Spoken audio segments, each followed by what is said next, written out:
Farmers, trust is everything. At Genesis Fertilizers, we're not just proposing to build a facility, we're building a future designed for you. With real progress already underway, we're closer to providing Western Canadian farmers with a reliable, locally produced fertilizer supply. Now is the time to take control of your farm's future. Learn more at genesisfertilizers.com/credibility. The Milk Business Conference in Las Vegas, Nevada, and we're joined right now by Mike North of Ever.Ag. Hey, Mike, it's great to chat with you. Hey, good to be back with you. Okay, so what's going on in the dairy markets right now? Consumer pulling through, doing their part of the equation?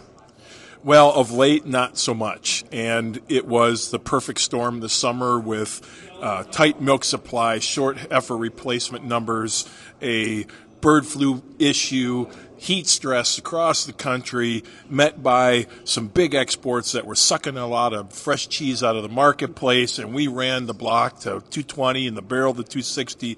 Everyone was excited. Milk went to $25, and then the consumer got to speak. And ultimately, they said, we're done. No more. Nope. No, thank you. You can keep your $2.50 cheese because we don't want any. And literally, in a matter of about a week and a half, we watched $2.60 barrels become $1.80 barrels, and very little interest. And the knife was falling. Nobody wanted to grab it. So here we are, back to where we were prior to all of this, trading $1.60 to $1.70 cheese. Butter went from $3 back to $2.50. The standout products from a price perspective have been the non-fat dry milk powder and the whey market, which have continued to climb and carry a premium to the world market. And so, our mainstay products in that Class 3 and Class 4 category have lost value, while the co-product, byproduct has ultimately been what's helping to stabilize. But milk prices went from $25 in Class 3 back to $19. Class 4 saw $22 and $23 milk become $19 to $20 milk. Is any of that pushback from the consumer to do with avian influenza? Because that would be a more systemic, longer-term thing rather than pricing. Not at all, and I think dairy has an incredible story to tell in the fact that pasteurization kills all of that. So food safety is not a problem, and we've not seen retraction from the consumer on that front. It's merely a price issue, and if you look at the consumer of late, they've been sending us all sorts of signals on where they're at financially. We've watched as different Wall Street earnings numbers have come out with commentary around the sidelines of our upper and middle class consumer has been scaling back. We're seeing it and have been for a long time on some of the least income households in America. But the trade down is what's getting the best of us right now. And one of our fastest growing categories is frozen pizza. And like I tell everybody else, if I want to eat a pizza and ultimately want to enjoy it for why I enjoy it, which is generally cheese, I'm not going to find a lot of pleasure in a frozen pizza, and they obviously serve a category that people still appreciate, but there's not as much cheese on those pizzas as we see elsewhere. And so that is one of the challenges that we have, in the category. And I think as you look at that fresh cheese prices where it was, it just didn't get a lot of traction in the marketplace. So we had to reset and go back to where value was. Is this following typical long-term price elasticity, how we would typically go, or is something changed in some of those numbers? No, this is very common. We generally see volatility, and it's not even surprising that we peaked in October, because the reality is we often do. Seasonality leads us into high prices in that September, October, November window, and then we test how far we can go with the consumer every year and then wait for their feedback. And this year they said, no more of that, please, and prices retracted. What kind of impact is that heifer retention having? We're seeing a lot of beef on dairy. I saw an article where it could be 500,000 heifer short. What kind of impact is that having on the market? Yeah, so, profitability has been present in the dairy space, and so dairy farmers are going to work to solve that problem. And so the impact it's had is we're keeping cows in the barn longer. More lactations per cow is kind of the direction that we're taking. And, our dairymen are the best managers in the world. Reality is that they're continuing to get milk production out of the cow. It's just now a question of how long we can keep that up. And will we see movement back into more replacement heifers? And we believe there will be. Even anecdotally, as we talk with clients, there's been more movement back towards shifting some of those breeding percentages away from beef towards replacements. And it doesn't take a big move to make a difference. And that's ultimately what we see happening is over time we'll solve the problem. For now, we're going to remain tight. What that also does is that, it keeps that supply side dynamic present as we walk forward in the marketplace. Because like last year when we had the perfect storm, one of the dynamics was a shortage of milk. And so that will help the dairyman's cause with regard to milk prices for a while.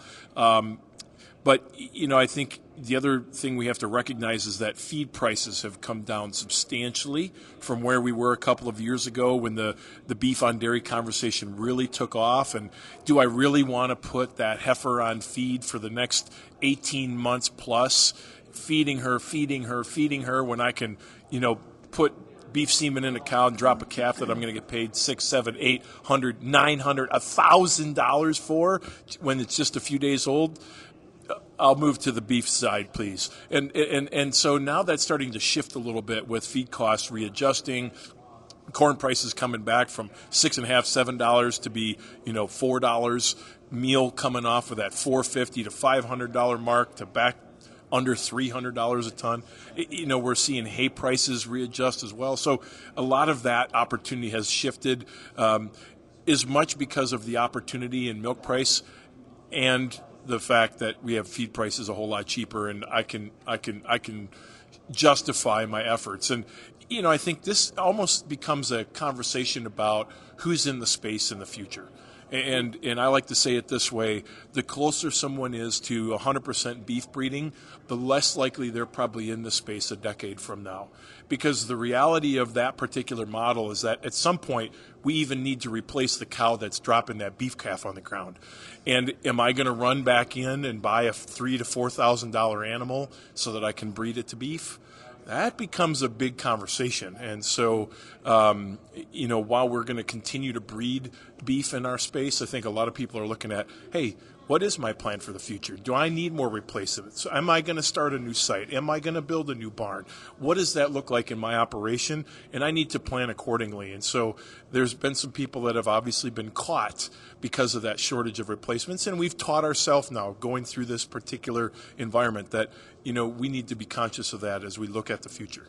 When you look at production, are there certain areas of the country that are contracting versus expanding? Break that down for us a little bit. Yeah, so if you look at that corridor that stretches from South Dakota into Texas, that has been a huge growth area, and that also follows a major investment in new infrastructure, a lot of big cheese plants being built that are coming on as we speak and taking up more milk day by day. Cows have been following that, and so we're watching as that area continues to grow. Meanwhile, we've watched areas like New Mexico who've struggled with shortages of water and shortage of feed and environmental pressures and things like that. That's been an area of retraction, and we're seeing that in other places, right? And month by month, we can gauge it for different reasons. We've seen some areas, work through the bird flu issue, and they're down for a little while, but they haven't necessarily stopped growing. They're just working through milk production shortages. But people have been kind of moving into that central corridor. There's water, there's feed, there's access to new markets. There's not as much environmental pressure, in some cases none at all. So it has been a big growth area for the industry between production and processing. Do we have pretty good alignment right now when it comes to production versus the processor capacity currently? Yeah, and we're moving back into that place where we're going to be slightly imbalanced, more capacity than we have milk to support it. We ebb and flow in this environment very, very often. And so this is why we're going to continue to grow more cows. This is why we're going to go back towards more replacement heifers. This is why we have a very solid future in this space, because demand hasn't stopped growing. And, for anyone in the processing space to justify a major capital expenditure, we have to show demand. We have to be able to prove a profit. And we've seen a lot of that in recent years. We've come through some big opportunities on the backside of COVID with the food box program and other, demand corridors for cheese. It's not a big secret as to why we're investing in the more cheese capacity.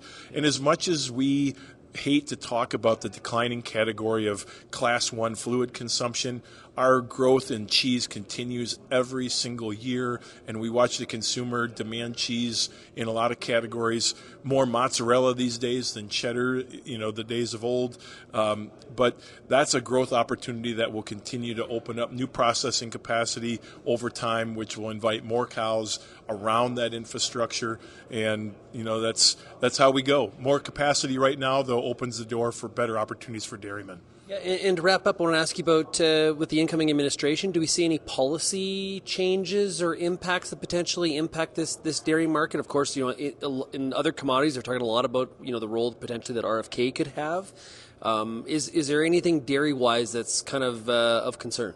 Well, let's work backwards on those questions. I think RFK could be a real ally to the dairy industry because of this very natural, wholesome product that we have to, sell to the American people. It's a great storyline for us. The questions that we ask is, how do we deliver that product, both in terms of messaging and in terms of how it's placed in front of the consumer?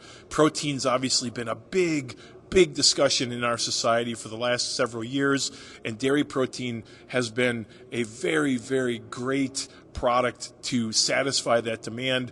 When we talk about protein powders, a lot of times we put them into things, though, that RFK may not necessarily appreciate. And so, there's questions around that, but I think we really have a great story to tell in that regard. I think as you look at perhaps the bigger issue, that being tariffs. And I can tell you since November 4th, I've had no shortage of questions around that particular subject. I'm not as fearful as some are in this regard, because we've had a chance to see Trump in action for 4 years. We kind of know how he likes to use that tool. And as we look at our partners in China and Mexico and Canada, as much as there has been a lot of saber rattling over the course of the last couple of weeks, I am not fearful of where we actually land on this topic because of some of the policy work that's already been done in the first 4 years. So not as fearful. Immigration, I think, is the one in the dairy space that, we're watchful of, and just exactly what path do we go down there.